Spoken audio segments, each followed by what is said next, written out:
ये भी एक किस्म है नाजायज माल की। काजी शुरैह ने एक घोड़ा खरीदना चाहा और घोड़ा खरीद रहे हैं तो घोड़े वाले से पूछा, घोड़ा बेच रहे हो? कहाँ, कितने का? उसने कहा 400 दिरहम का। काजी शुरैह ने कहा, देखूं 400 का है या 300 का, ये तो चलाने के बाद पता चलेगा। क्या मैं तुम्हारे घोड़े को चला सकता हूँ? थोड़ी देर के लिए मैं ट्राई कर सकता हूँ? काजी शुरैह, घोड़ा बेचने वाले ने कह दिया, ले लो। ये हमदर्दी हमारे अंदर भी आनी चाहिए, यही इस्लाम है। काजी शुरैह उस घोड़े पर बैठे और उसकी लगाम पकड़ी और चला कर देखा और फिर लौट कर आए, एक चक्कर लगाकर कहने लगे, घोड़े वाले सच बताओ कि ये घोड़ा तुम कितने का दे रहे हो? उसने कहा 400 दिरहम का। नहीं, तुम्हारा घोड़ा तो 400 से भी ऊपर का है। मैंने इस घोड़े की रफ्तार से अंदाज़ा लगाया है, शायद तुम किसी मजबूरी में तुम बेच रहे हो। मुझे सच बताओ, घोड़े की सही कीमत क्या है? कहा नहीं, मैं तो 400 दिरहम मुझे मिल जाए, मुझे जो ज़रूरत है उतना ही मैंने बता दिया। काजी शुरैह ने कहा कि नहीं, तुम्हारा घोड़ा 500 दिरहम का है। घोड़ा बेचने वाले ने कहा, इधर सुनिए, इधर देखिए, यतीमों की और गरीबों की और मजबूरों की जमीन कम पैसों में खरीदने वालों, जानते हो कि 2 लाख रुपए की उसकी जमीन है, लेकिन उसकी माँ बीमार है, उसकी बेटी बीमार है, उसको ज़मीन बेचकर अपनी बेटी का इलाज कराना है, इसलिए मजबूरी में वो 1.5 लाख की देगा।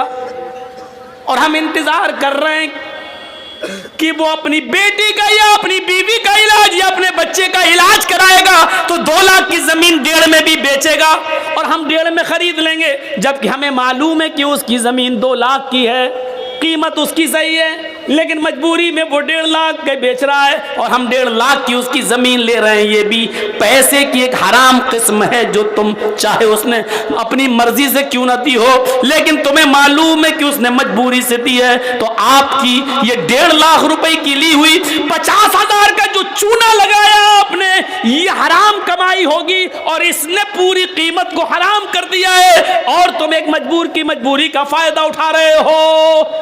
ये माफ किए जाने लायक जुर्म नहीं है। सुनो, काजी शुरैह कहते हैं, तुम्हारा घोड़ा तो 500 दिरहम का है, तुम 400 क्यों मांग रहे हो? उसने कहा, सुनो, 400 दिरहम की मुझे ज़रूरत है, मैंने कीमत 400 मांगी है, अगर आप 500 देना चाहें तो ये आपकी मर्जी, वरना मेरी तरफ से सिर्फ 400 फिक्स है। यही कहेगा बेचने वाला। साहब, आपको अच्छा लग रहा है और 500 देना चाहते तो दे दीजिए, लेकिन हमारी तरफ से 400 है। काजी शुरैह कहते हैं, मैं एक और चक्कर लगाता हूँ। उन्होंने एक और चक्कर लगा कर देखा और देखकर फिर लौट कर आते हैं और कहते हैं, घोड़े वाले, तुम अपनी मजबूरी नहीं बताना चाहते हो, मत बताओ, लेकिन मैंने दोबारा तुम्हारे घोड़े को चला कर देखा तो मैं यकीन के साथ कह सकता हूँ तुम्हारा घोड़ा 500 से भी ऊपर का है, ये 600 दिरहम के लायक है। घोड़ा बेचने वाला फिर कहता है, काजी साहब, मेरी तरफ से 400 दिरहम है, अगर आप 600 दे दें, 500 दे दें तो ये आपकी मर्जी है, लेकिन मेरी तरफ से 400 दिरहम उसकी कीमत है। काजी शुरैह कहते हैं, रुको, एक और चक्कर लगाया और आकर कहते हैं कि तुम्हारे घोड़े में कोई कमी नहीं है, ये घोड़े की कीमत तो 700 दिरहम भी तुम बताओ तो मुनासिब है। उसने कहा, 400 मेरी तरफ से, ऊपर आप अगर जो दे देंगे वो बखुशी मैं कबूल कर लूँगा। काजी शुरैह एक और चक्कर लगाते हैं और चक्कर लगाने के बाद आते हैं और अपने पॉकेट से 800 दिरहम निकाल कर देते हैं और कहते हैं, तुम्हारा घोड़ा 800 के लायक है, ये पकड़िए कीमत। अब तुम किसी मजबूरी में अगर 400 का बेच रहे हो तो ये तुम्हारी मजबूरी हो सकती है, लेकिन मैं तुम्हारी मजबूरी का नाजायज फायदा नहीं उठाऊंगा। मैंने जो मुनासिब समझा और तुम्हारे घोड़े की जो कीमत होती है वो मैंने अपने हिसाब से बिल्कुल जायज दी है। ये 800 दिरहम के लायक तुम्हारा घोड़ा है। काजी शुरैह ने 800 दे दिए, मांगे 400, दे दिए 800 और साथ में क्या कहा, मैं तुम्हारी मजबूरी का फायदा नहीं उठाता हूं, इसलिए मैंने 800 दे दिए हैं, जिस लायक है तुम्हारा घोड़ा। आए बबुला बोना के लोगों, अहमदाबाद वालों, कटियार के लोगों, कभी तुमने किसी मजबूर की मजबूरी का को समझते हुए कभी 2 लाख की ज़मीन को 2.25 लाख भी देने की कोशिश की है? कभी किसी गरीब की 2 लाख की ज़मीन को 2.5 लाख में भी खरीदा है, ये सोचकर कि चलो वो अपनी बेटी का इलाज करा लेगा, चलो उसकी माँ को कैंसर है वो अपनी माँ का इलाज करा लेगा, हमारी ज़मीन पड़ी रहेगी, 2 की जगह 2.5 में हम बेच ले रहे हैं, 2-3 साल में उसकी कीमत बढ़ जाएगी, हम तो फिर कमा लेंगे। क्या कभी हमने किसी मजबूर की मजबूरी का फायदा को देखते हुए उसकी 2 लाख की ज़मीन को 2.5 लाख में लेने की कोशिश की है? नहीं, 2 की ज़मीन को 1.5 में तो लेने वाले इस महफिल में भी हजारों मिल जाएंगे, सैकड़ों मिल जाएंगे, बहुत मिल जाएंगे, लेकिन 2 लाख की ज़मीन को 2.5 लाख में लेने वाला एक भी नहीं मिलेगा। अगर उठवाया जाए तो एक भी नहीं मिलेगा। मेरे भाइयों, इस्लाम ये कहता है किसी की मजबूरी का नाजायज़ फ़ायदा ना उठाओ। ये एक मुसलमान का दूसरे मुसलमान के साथ ये हमदर्दी होनी चाहिए। चोरी, डकैती, ये सारी चीजें हराम माल की किस्म है। इसी तरीके से किसी मुसलमान को सूद पर रुपया देना, साहब तुम्हें मजबूरी, हाँ 1 लाख रुपए दे दो, मेरी बेटी की शादी है, हम 1 साल में लौटा देंगे। 1 साल में लौटाओगे तो 1,25,000 लूँगा। का ठीक है दूंगा। 1,10,000 दूँ, ठीक है दूंगा।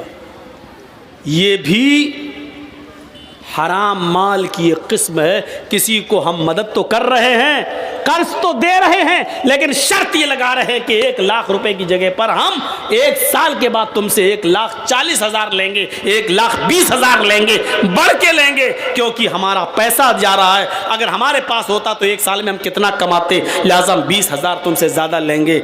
और आपकी मजबूरी है, आपने ले लिया और उसने 1 लाख की जगह 1,20,000 तय कर दिया।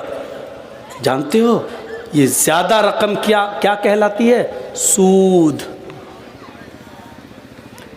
या अय्युहल्लज़ीना आमनू ला ताकुलुर रिबा ज़आफ़न मुज़ाफ़तन। ऐ मुसलमानों, तुम सूद ब्याज को दुगना और चौगुना करके मत खाओ।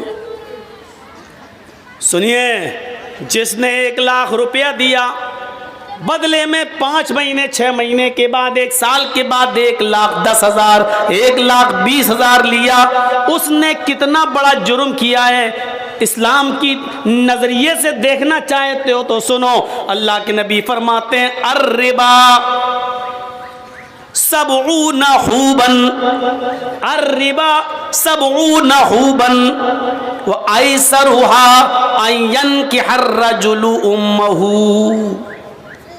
1 लाख देकर 1,10,000 लेने वालों सुनो, 1 लाख देकर 1,20,000 लेने वालों सुनो, अपने मुसलमान भाई का नाजायज फायदा उठाने वालों सुनो। अल्लाह के नबी फरमाते हैं, मोहम्मद रसूलुल्लाह फरमाते हैं, जिसने 1 देकर 1,20,000 लिया, 1 देकर 1,10,000 लिया, ये सूद है। और सूद के 70 दर्जे हैं। सबऊना हुबन, सूद के 70 दर्जे हैं। ये 70 दर्जों में जो तुमने 1 का 1/10 लिया है, कितना बड़ा जुर्म किया है। उसका सबसे हल्का जुर्म क्या है, सबसे हल्का दर्जा क्या है? ऐसरुहा अय्यन कि हर्रजुलु उम्महू, एक आदमी अपनी मां के साथ निकाह कर रहा है। एक मर्द, एक नौजवान अपनी मां के साथ निकाह कर ले, निकाह हो जाएगा।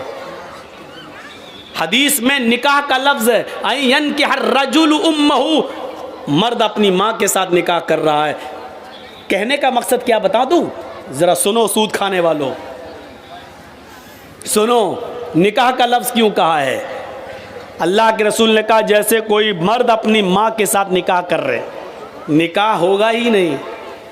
माँ कितनी खूबसूरत हो, बेटा माँ के साथ निकाह पढ़ रहा है, मौलाना जर्जी साहब निकाह पढ़ा रहे हैं, अल्हम्दुलिल्लाह नहमदु व नस्तईनु व नस्तगफिरु या अय्युहल्लज़ीना आमनु तक़ुल्लाह हक़्क़ तुक़ातिही व ला तमूतुन्ना इल्ला व अंतुम मुस्लिमून या अय्युहन्नासु तक़ू रब्बकुमुल्लज़ी ख़लक़कुम मिन नफ़्सिन वाहिदा व ख़लक़ मिनहा ज़ौजहा व बत्थ मिनहुमा रिजालन कसीरन व निसा वत्तक़ुल्लाहल्लज़ी तसाअलून बिही वल अरहाम इन्नल्लाह काना अलैकुम रक़ीबा या अय्युहल्लज़ीना आमनु तक़ुल्लाह व क़ूलू क़ौलन सदीदा युस्लिह लकुम अमालकुम व यग़फ़िर लकुम ज़ुनूबकुम व मन युतिइल्लाह व रसूलहु फ़क़द फ़ाज़ फ़ौज़न अज़ीमा। ये निकाह में ये 3 आयतें पढ़ी जाती हैं 3 जगह से, हमने पढ़ दी और निकाह कर भी दिया माँ के साथ। लेकिन इन कुरान की आयतों के पढ़ने के बावजूद माँ बेटे पर हलाल नहीं होगी, यानी निकाह नहीं होगा।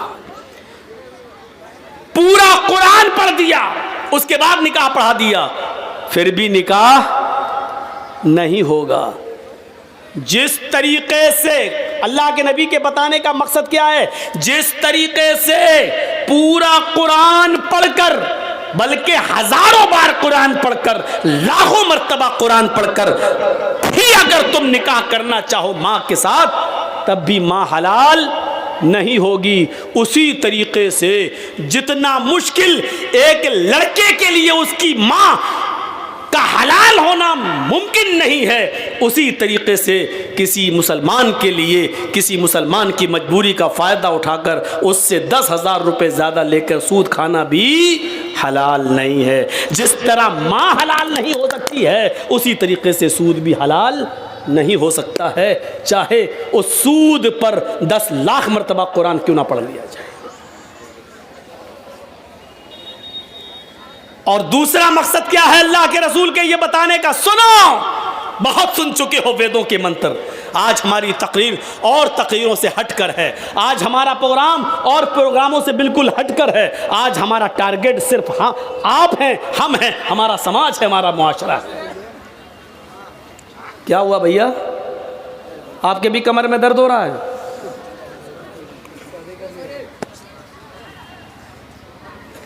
फोन आ गया किसी का? रात में 2 बजे किसका फोन आ सकता है भाई? आप हंस रहे हैं।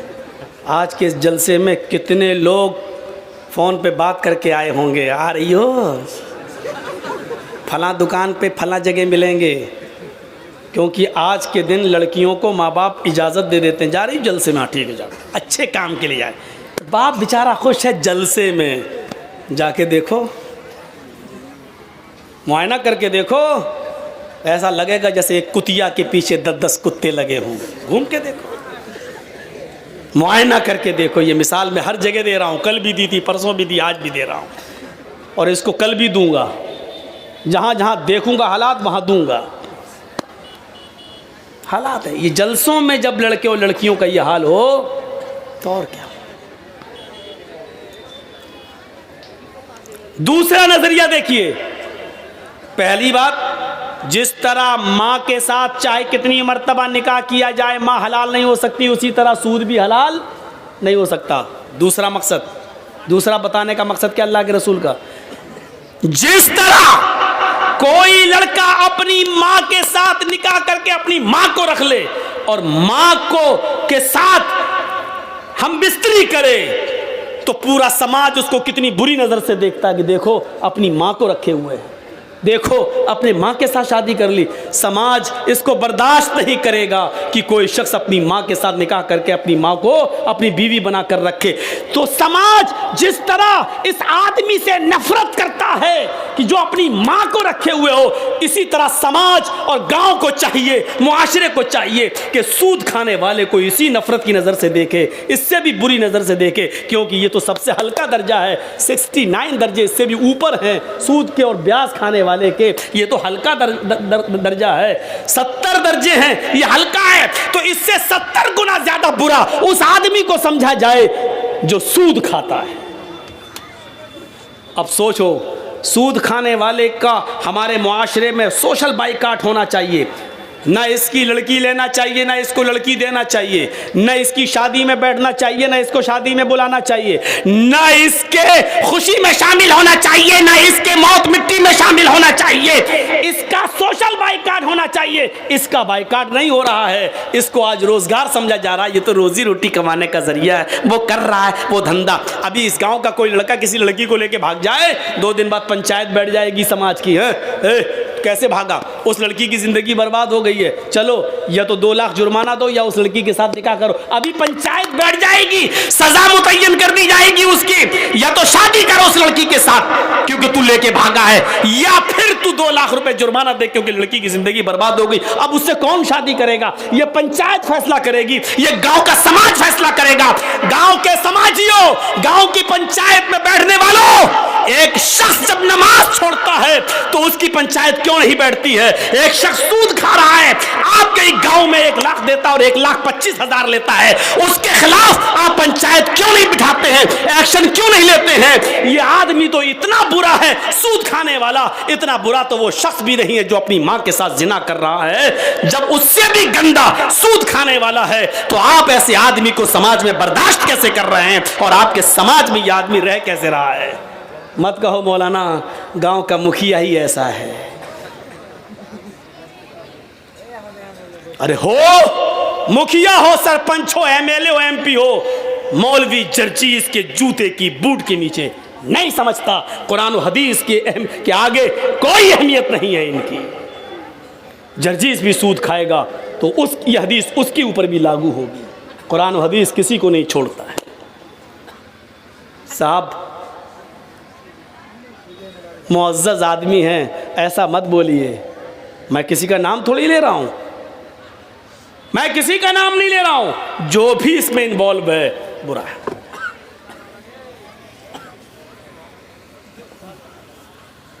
एक और हदीस सुना देता हूं, उसके बाद बात को आगे बढ़ाता हूं। दिरहमु रिबा याकुलहु अर्रजुलु व हुवा यअलम अशद्दु मिन सित्ततिन व सलासीन ज़नियतन। रवाहु तबरानी। यह हदीस इमाम तबरानी ने लाए हैं। इस हदीस को अल्लामा अलबानी ने सही करार दिया है। अपनी सिलसिलतुल अहादीस सहिया के अंदर इस हदीस को सही करार दिया है। सुनिए इस हदीस का तर्जुमा। आय हाय हाय, सुन लो, माथा पटको और सूद खाने वाले अपनी औकात देखें। कितना गिरा दिया है उनको अल्लाह के नबी ने। 25,000 तो बहुत हो गया। 1 लाख देकर 1,25,000 लेना, 1 लाख देकर 1,10,000 लेना, ये तो बहुत हो गया। या दिरहमु रिबा। भैया आगे वाले बोले नहीं, बात ना करें, आप जा सकते हैं, आपको इजाज़त दे रहा हूं मैं, लेकिन गुफ्तगू नहीं। सुनिए, मैंने पहले ही कह दिया, आज की तकरीर और तकरीरों से हटकर है, समाज के अंदर ये चीज़ आनी चाहिए। दिरहमु रिबा, 1 दिरहम खाना, दिरहमु रिबा, सूद का, ब्याज का 1 दिरहम, 1 रुपया मान लो। सऊदिया में दिरहम इस वक्त जो दुबई का दिरहम है वो 18-20 रुपए में चल रहा है। यही बहरैन के दिरहम का हाल है। सऊदी में तो रियाल चलता है, दिरहम तो है नहीं। तो जहाँ दिरहम चल रहा है 20 रुपए से ज़्यादा कीमत नहीं, चलो 20 रुपए मान लो। दिरहमु रिबा, 1 दिरहम जिसने खाया वह हुआ यअलम, और वो जानता है कि ये सूद है, यानी 100 रुपये दिए और 1 महीने के बाद कहा नहीं अब 120 दो, तो 1 दिरहम हो गया। 20 रुपये का 1 दिरहम मान लो। इसका ये मतलब नहीं कि 20 से नीचे वाला जायज़ है, 1 रुपया ही सूद का क्यों ना हो वो भी हराम है। और सुनिए, जिसने 1 दिरहम खाया जानता है कि ये सूद का है, खा लिया, जुर्म कितना बड़ा है मालूम है? अशद्दु मिन सित्ततिन व सलासीन ज़नियतन। सित्ता 6, सलासीन 30, 6 और 30 जोड़िए, 6 + 6 + 30 कितना हुआ? 36 ज़नियतन, जिना। गोया कि उसने 36 मरतबा जिना किया। 1 रुपया जिसने सूद का खाया जानते हुए कि ये सूद है, ये 1 दिरहम 36 मर्तबा जिना से भी ज्यादा सख्त है। 36 मर्तबा जिना करना आसान है, लेकिन सूद का 1 दिरहम 36 मर्तबा जिना करने से भी संगीन जुर्म है। क्या रह गया? समाज में कोई लड़का किसी लड़की के साथ एक बार जिना कर ले और पकड़ा जाए तो समाज में नाक कट जाती है, वो लड़की बैठी रहती है, कहीं उसका निकाह नहीं होता है, अरे वो फला के साथ, अरे गलत काम हो चुका है। सोचो 36 मर्तबा, और इसको भी कहा कि ये आसान है। सूद का 1 रुपया 36 मर्तबा भी जिना से ज्यादा सख्त है। क्या गुजर रही होगी आज की मेरी तकरीर उन लोगों के ऊपर जो सूद खाते हैं। अल्लाह की कसम, एक एक लफ्ज उनके ऊपर हथौड़ा बन के बरस रहा होगा। इसीलिए कहते मंत्र सुनाओ। मंत्रों में ये सब आता नहीं है ना, ये सुनना पड़ेगा तुम्हें नहीं, तुम्हारे बाप को भी सुनना पड़ेगा। जब तक मैं इस कुर्सी पर हूं सुनना पड़ेगा। बाद में हमें सुना देना जितनी गालियां देना हो, क्योंकि ये पावर मुझे मोहम्मद रसूलुल्लाह की तरफ से मिला है। जब तक मैं इस कुर्सी पे हूं सुनना पड़ेगा। ये है सूद और ब्याज की हैसियत, हकीकत नहीं। अब आपका एक सवाल होगा कि मौलाना साहब, बैंकों में हम जो पैसा रखते हैं, आप सोचिए, एक और मसला हल कर दूं। जो लोग बैंक में नौकरी करते हैं, अब उनके बारे में पूछो कि मौलाना साहब वो नमाज़ पढ़ते हैं, उनकी नमाज होगी या नहीं होगी? वो कुर्बानी करते हैं, उनकी कुर्बानी होगी कि नहीं होगी? क्लियर कर दूं, नहीं होगी। क्यों? क्योंकि कोई बैंक ऐसा नहीं है जहां सूद का कारोबार लिखा ना जाता हो, दर्ज ना होता हो। स्टेट बैंक ले लो, ICICI बैंक ले लो, ग्रामीण बैंक ले लो, रिजर्व बैंक, कोई भी बैंक हो, आप उसमें नौकरी कर रहे हैं, आप खाते नहीं हैं, आपके अकाउंट में पैसा जमा है, आप उतना ही निकालते हैं जितना आपका है, सूद बढ़ता आप छोड़ देते हैं, आप नहीं खा रहे हैं। ठीक है, अच्छी बात है, बहुत अच्छा है, लेकिन सिर्फ खाना ही नहीं है। अल्लाह के नबी ने फरमाया, लानतुल्लाहि अला आकिलिर रिबा व मुकिलहु व कातिबहु व शाहिदही व क़ालहुम सवाउन। अल्लाह के नबी की यह हदीस है। अल्लाह के नबी सल्लल्लाहु अलैहि वसल्लम ने फरमाया, अल्लाह की लानत हो सूद खाने वाले पर। सुनिए, अल्लाह की लानत हो सूद खाने वाले पर। डेढ़ फुटिया ने तो आपको हंसाया है, हम यहाँ कुरान सुना रहे हैं, हदीस सुना रहे हैं। बेचारा रास्ते में हमसे कह रहा था, मौलाना साहब हमको इतना कुरान हदीस नहीं आती है, हम तो भीख मांगा करते थे, 2 रुपए 4 रुपए कोई देते। अल्लाह ने कहा जिसके पास जैसा इल्म है उसने बताया। मेरे भाइयों, यहाँ कुरान है और हदीस है, एक तरफ आयत है एक तरफ हदीस है। सुनो, लानल्लाहु अला आकिलिर रिबा, अल्लाह के नबी फरमाते हैं अल्लाह की लानत हो सूद खाने वाले पर, व मुकिलहु, सूद खिलाने वाले पर, सूद खाने वाले पर, सूद खिलाने वाले पर, व कातिबहु, सूद लिखने वाले के ऊपर। जर्जी साहब सूद खाते नहीं हैं, किसी को 1 लाख दे के 10 भी नहीं ले रहे हैं। बैंक में मेरा भी पैसा 1 लाख जमा है, 1 साल के बाद निकाल रहे हैं तो 1 ही लाख निकाल रहे हैं, जो बढ़ गया ब्याज वो हम नहीं ले रहे हैं। नहीं साहब, ब्याज हम नहीं खाएंगे, लेकिन हम बैंक में नौकरी कर रहे हैं। आपका 1 लाख का 1,03,000 हो गया, हम लिख तो रहे हैं, हम चढ़ा तो रहे हैं कि 1,03,000, आपका बढ़ गया, लिख तो रहे हैं हम 1,03,000। ये लिखने पर भी लानत। और क्या कहा, वह शाहिदही, गवाही देने वाला, सूद लेने वाले की भी गवाही, सूद देने वाले, हाँ मेरे सामने इसने दिया था, हाँ मेरे सामने इसने लिया था, इन दोनों गवाहों पर भी लानत। और क्या कहा अल्लाह के रसूल ने, वक़ालहुम सवाउन, ये सब बराबर हैं, खाओ या ना खाओ, लिख रहे हो खाने वाले के बराबर हो, उस पर भी लानत।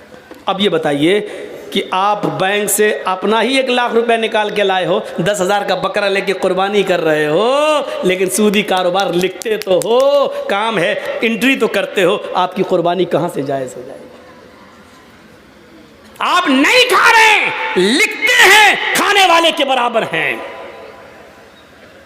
कभी झगड़ा हो गया, आपने कहा नहीं साहब इनका 1 लाख रुपए जमा था और इंटरेस्ट बढ़ते हुए आज 1,05,000 हो गया, आप गवाही दे रहे हैं। आपने गवाही दी, खाया नहीं है लेकिन गवाही दी, आप बराबर हो गए खाने वाले के। सूद का मामला देख रहे हैं कितना पेचीदा है, सूद का मंजर देख रहे हैं आप। ये भी एक नाजायज तरीका है माल खाने का। या अय्युहल्लज़ीना आमनू ला ताकुलू अम्वालकुम बैनकुम बिल बातिल, ईमानो वालो तुम एक दूसरे के माल को नाजायज तरीके से, बातिल तरीके से मत खाओ। मदद करना सीखो, ताउन करना सीखो।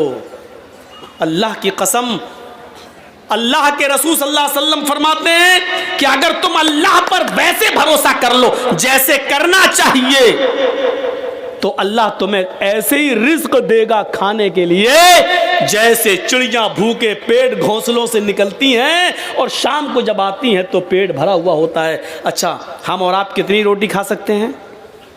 2 बड़ी है, 3 4 छोटी छोटी। हम लोगों के यहाँ बड़ी बनती हैं, आपके यहाँ छोटी बनती हैं।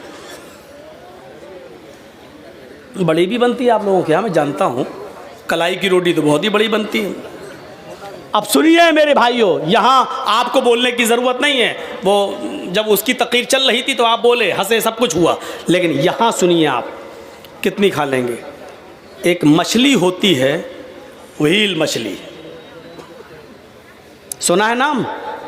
व्हेल मछली जानते हो? वो समंदर में जब घूमती है, समंदर में रहती है, वो एक दिन में कितना खाती है? मुँह फड़ा सारी मछलियों को खा गई, को जो मुंह में आ रहा है। एक दिन में 40 टन, 1 किलो नहीं, 2 किलो नहीं, 3 किलो नहीं, 40 टन खाती है। 100 किलो का 1 कुंटल, 100 कुंटल का 1 टन। देख रहे हैं ना? 100 किलो का 1 कुंटल और 100 कुंटल का 1 टन कितना खाती है? 40 टन। कितने दिन में? 1 दिन में। मेरा रब वो है जो व्हेल मछली को भी समंदर की तारीकी में, अंधेरे में 40 टन उसको खाना खिलाता है, 40 टन उसके पेट में पहुंचाता है। उस मछली को भी भूखा नहीं सोने देता है। आए 2 रोटी, 3 रोटी, 5 रोटी के लिए सूद खाने वालों, चोरी करने वालों, डकैती डालने वालों, तुम्हें अपने रब के ऊपर भरोसा क्यों नहीं है? मेरा रब तो 40 टन, 40 टन, 100 टन का 100 किलो का, 100 कुंटल का 1 टन, 40 टन मछली को, व्हेल मछली को खिलाता है। मेरा रब तो उसको भी भूखा नहीं सुलाता है। तुझे अपने रब के ऊपर भरोसा क्यों नहीं रहा है? तू अपने भाई की मजबूरी का फायदा क्यों उठा रहा है? तू उसको 1 लाख देकर 1,10,000 क्यों ले रहा है? तू उससे 100 रुपए की जगह पर 500 रुपए क्यों ले रहा है? तू कैसा मुसलमान है? तुझे अपने रब के ऊपर भरोसा क्यों नहीं रहा? तुझे अपने रब की, अपने अल्लाह की जात के ऊपर तवक्कुल क्यों नहीं रहा? तो तवक्कुल कर, भरोसा कर। मेरा रब जब उस मछली को भूखा नहीं सोने देता है, तू तो अशरफुल मखलूकात है, तू तो अफजल है, तू तो सबसे बेहतर है, तू तो नमाज पढ़ने वाला और रोजा रखने वाला है, तू अपने रब को अच्छी तरीके से जानता है, तू मुसलमान भी है, ला इलाहा इल्लल्लाह पढ़ता भी है, तू नमाज का भी पाबंद है, फिर तुझे अपने रब के ऊपर भरोसा क्यों नहीं है? तू अपने रब के ऊपर भरोसा कर। अल्लाह कहता मेरे बंदो मेरे ऊपर वैसे ही भरोसा करो जैसे करना चाहिए, तो हम तुम्हें भी वैसे ही रिस्क देंगे, रोजी देंगे जैसे हम चिड़ियों को देते हैं। वो सुबह उड़ती हैं तो भूखी होती हैं, लेकिन शाम को जब वो जंगलों से अपने घोंसलों में जाती है तो उनका पेट भरा हुआ होता है। हम तुम्हें भूखा उठाएंगे जरूर, लेकिन भूखा सुलाएंगे नहीं। तुम भरोसा तो करो मेरे ऊपर। हम तो मुसलमान हैं, हमें क्यों नहीं देगा? हमारा रब तो वो है हमारा परवरदिगार तो वो है जो काली रात में, काले जंगल में, काले पहाड़ पर काले रंग की जब चींटी चलती है तो इतनी बुलंदी से वो उस चींटी को भी देखता है। उसके जब पैर के रखने की जो आहट होती है, हमारा रब उस आहट को भी सुन लेता है, उसको भी ग़िज़ा देता है। अल्लाह ने उसको पेट दिया है तो ऐसी नाक भी दी है उस मामूली चींटी को कि हम अपने बगल की, अपने हाथ की चीज को नहीं सूंघ पाएंगे, लेकिन उस चींटी को देखो, उसकी ग़िज़ा एक मंजिल की दूरी पर रखी है, 2 मंजिल पर रखी हुई है, लेकिन उसकी नाक में अल्लाह ने इतनी स्पिरिट दे दी, इतनी स्ट्रॉन्ग बना दी, खुशबू सूंघने की उसको ऐसी शक्ति दे दी कि वो अपना रोजी रिस्क तलाश करने के लिए 2 मंजिल पर चली जाती है। मेरा रब उस चींटी को भी हौसला देता है, उसको भी नाक दिया है, उसको भी रोजी देता है, मछलियों को भी देता है। अरे हम किसको क्या देंगे? हम अपने दोस्तों को दस्तरखान पे बिठाएंगे, खिलाएंगे, लेकिन अपने दुश्मन को हम देखना भी गवारा नहीं करेंगे। शादी मेरे बेटे की है, हम अपने यार दोस्तों को बुलाएंगे, लेकिन अपने दुश्मन को हम नजरअंदाज कर देंगे। मेरे भाइयों, हम दोस्तों को खिलाएंगे पिलाएंगे, लेकिन दुश्मन को भूल जाएंगे, उसकी तरफ नजर उठाकर भी नहीं देखेंगे। मेरा रब तो वो है जो दोस्त को भी खिलाता है, दुश्मन को भी खिला रहा है, नमाज पढ़े उसको भी दे रहा है, न पढ़े उसको भी दे रहा है, जो ला इलाहा इल्लल्लाह का इकरार करता है वो उसको भी देता है, और जो मूर्तियों की पूजा कर रहा है वो उसको भी दे रहा है। उसकी नजर में खाने और पीने में कोई इम्तियाज नहीं। ओ मेरे बंदो, जब हम काफिरों को दे सकते हैं तो तुम्हें क्यों नहीं दे सकते? तुम तो मेरे करीबी बंदे हो। मेरा रब तो वो है जो दोस्त दुश्मन नहीं, वो सबको देता है। 90 साल के एक बूढ़े को इब्राहिम अलैहिस्सलाम ने दस्तरखान से उठा दिया था ये कहकर कि तू आग का नाम लेकर खा रहा है, रख, अल्लाह का नाम ले। उसने कहा नहीं लेंगे, आग ही मेरा रब है, भगा दिया उसको। जिब्रील आ गए, इब्राहिम तुमने आज उस बूढ़े को बुलाया और खाना भी नहीं खिलाया, भगा दिया, जाओ उसको पकड़ के लाओ और खिलाओ। जिब्रील से इब्राहिम अलैहिस्सलाम कहने लगे, अरे वो तो अल्लाह का नाम ही नहीं लेता। कहा इब्राहिम वो तो 90 साल में पूरी जिंदगी में कभी उसने अपने रब का नाम नहीं लिया, तुम्हारे दस्तरखान पर तो उसने आज अल्लाह का इनकार कर दिया, लेकिन वो तो 90 साल से नाम नहीं लेता। लेकिन तुम्हारा रब 90 साल से उस बूढ़े को खिलाता रहा, उस बूढ़े को पिलाता रहा, उस बूढ़े को रोजी रोटी देता रहा, फिर तुम उस बूढ़े को दस्तरखान से कैसे भगा सकते हो? तुम्हारे रब की रहमत को ये गवारा नहीं है। जाओ बुला कर लाओ, पकड़ के लाओ। बुला के लाया, इब्राहिम अलैहिस्सलाम लाए और उस बूढ़े को खिलाया। कहा लो खाओ। कहा अब क्या हुआ? मैं अल्लाह का नाम नहीं लूंगा। कहा मत लो, मैं आग का नाम लूंगा। लो। अरे अब क्या हुआ? अचानक कैसे बदल गए? फरमाया मेरे रब की रहमत को गवारा नहीं हुआ कि कोई भूखा दस्तरखान से उठ जाए। मेरे रब ने कहा वो तो 90 साल से मेरा नाम नहीं ले रहा है, फिर भी हमने उसको खिलाया पिलाया है, फिर तुम कैसे उठा सकते हो? जब अल्लाह को एतराज नहीं तो तुम्हें कैसी ऑब्जेक्शन, तुम्हें कैसा एतराज? उस बूढ़े ने कहा आपका रब इतना मेहरबान है, फिर मुझे उस रब से जोड़ दो जिसकी रहमत का ये हाल है। मेरे भाइयों, वो बूढ़ा पहले इब्राहिम अलैहिस्सलाम से जुड़ता है, अपने रब से जुड़ता है, उसके बाद खाना खाता है, अल्लाह का नाम लेता है और खाना शुरू कर देता है। मेरे भाइयों, ये रब है जो गैरों को भी खिला रहा है, अपने दुश्मनों को भी खिला रहा है, नाफरमानों को भी खिला रहा है। जब वो खिलाने पिलाने वाला है तो हमें रोजी रोटी की इतनी फिक्र क्यों हो रही? होनी चाहिए, लेकिन इतनी फिक्र नहीं। जब 40 टन गोश्त खाने वाली मछली को खिला रहा है वो, तो हमें 2-4 रोटी के लिए इतनी फिक्र क्यों? इतना उतार चढ़ाव है। क्या होगा? कल कहाँ से खाना आएगा? 1 महीने बाद हम रिटायर हो जाएंगे सरकारी नौकरी से, फिर हमारे बच्चों को कौन देखेगा? हमारी 4 बेटियां हैं, हमारी बेटियों की शादी कैसे होगी?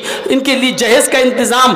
अरे मुआशरे में, समाज के लोगों, जहेज की लानत खयानत को ख़त्म करो। अगर इसको आपने ख़त्म कर दिया तो बहुत बड़ा एक जिहाद आप जीत जाओगे, बहुत बड़ा एक मार्का आप हासिल कर लोगे। क्योंकि इंसान नाजायज़ तरीके से जो कमा रहा है, अक्सर उसमें ऐसे हैं कि जिनको अपनी बेटियों की शादी करना है, उनको अपना फ्यूचर, मेरी बेटी की शादी कैसे होगी, इसलिए वो नाजायज़ तरीके से माल कमा रहा है। एक मुसलमान को दूसरे मुसलमान की हमदर्दी होनी चाहिए, एक मुसलमान को दूसरे मुसलमान का दर्द होना चाहिए। आओ मैं तुम्हें वो वाकया सुनाता हूं जो वाकया हमारे और आपके ज़मीरों को झंझोड़ देगा। अल्लाह के नबी सल्लल्लाहु अलैहि वसल्लम के दो सहाबियों का वाकया है। तज़किरतुल हुफ़्फ़ाज़ में अल्लामा शमसुद्दीन ज़हाबी नकल करते हैं, दो सहाबियों का कि कपड़े की दुकान है। सुनिए, आप लोगों का असल मार्केट अहमदाबाद, दो दुकानें हैं। मान लीजिए एक आपकी भी है, मेरी भी है, और हम भी यहीं रहते हैं। मेरी भी कपड़े की और आपकी भी कपड़े की। अक्सर ऐसा होता है कि नहीं, एक कस्टमर कपड़ा ख़रीदने आ रहा है तो ये दुकान वाला भी कहता इधर आओ भाई, आओ हमारे पास अच्छा माल है। दूसरा भी कहता अरे भाई इधर आओ, हम तुम्हें आज अच्छा दिखाएं। होता कि नहीं होता है? ये कंपटीशन है, होता है। मौलाना साहब के पास चले जाओ और जाते हैं लोग, मौलाना हाँ क्या यार मेरे बगल में एक आदमी ने और दुकान खोल ली है। अच्छा क्या हुआ? अरे यार मेरे कपड़े की थी, उसने भी कपड़े की खोल ली है। तो चाहते क्या हो? चाहता ये हूँ कि कोई ऐसी चीज़ दे दो कि उसके पास कस्टमर ना जाए, सब मेरे ही पास आ जाएं। और माशाअल्लाह मौलाना के पास हर मर्ज़ का इलाज है। खुद बेचारा 5,000 रुपये महीने पे इमामत कर रहा है। उसको मालूम नहीं शाम तक हमारे पास खाने को क्या आएगा, लेकिन इलाज हर चीज़ का है। उसकी दुकान पे कस्टमर न जाएं कहाँ, तो एक काम करो, शाम को आना, मैं एक तावीज़ बना दूंगा। लिखा। और अक्सर ये वो मौलवी होते हैं जो मुंह में पान भरे रहते हैं, तंबाकू वाला, फू अपना लिख देंगे, तावीज़ बना देंगे, फूक फाक कर देंगे, कपड़े में लपेट लो। क्या हुआ? रात के अंधेरे में जब सब सो जाएं तो इस तावीज़ को उसकी दुकान के सामने थोड़ा सा गड्ढा खोद कर गाड़ देना। क्या होगा? जो भी कस्टमर उसकी दुकान पर जाएगा उसका दिल ही नहीं लगेगा, वो लौट के तुम्हारे पास आएगा ही आएगा है। उसकी दुकान बंद हो जाएगी, तेरी चलेगी। एक छोटा सा सवाल आपसे, क्या अल्लाह के रसूल इसलिए आए थे कि एक की दुकान बंद कर दी जाए और एक की दुकान चलने दी जाए? ईमानदारी के साथ बताओ, दिल पर हाथ रख कर बताओ, क्या अल्लाह के रसूल इसलिए आए थे? क्या ऐसी कोई दुआ बताई होगी कि एक की दुकान बंद हो जाए और एक की चले? नहीं। नबी से कम ये तवक्को आप मत रखिए। हाँ, तवक्को रखना है तो ये रखिए कि अल्लाह के रसूल ने ऐसी दुआ ज़रूर बताई होगी कि आपकी भी दुकान चले और आपकी भी चले, आपके भी घर में चूल्हा जले, इसके भी घर में चूल्हा जले। ऐसी दुआ की उम्मीद तो है, लेकिन ऐसी दुआ की उम्मीद नहीं है जो मौलवी ने दे दी है, उसकी दुकान के सामने गाड़ देना, उसके कस्टमर टूट कर तेरे पास आ जाएंगे। दो सहाबियों की दुकान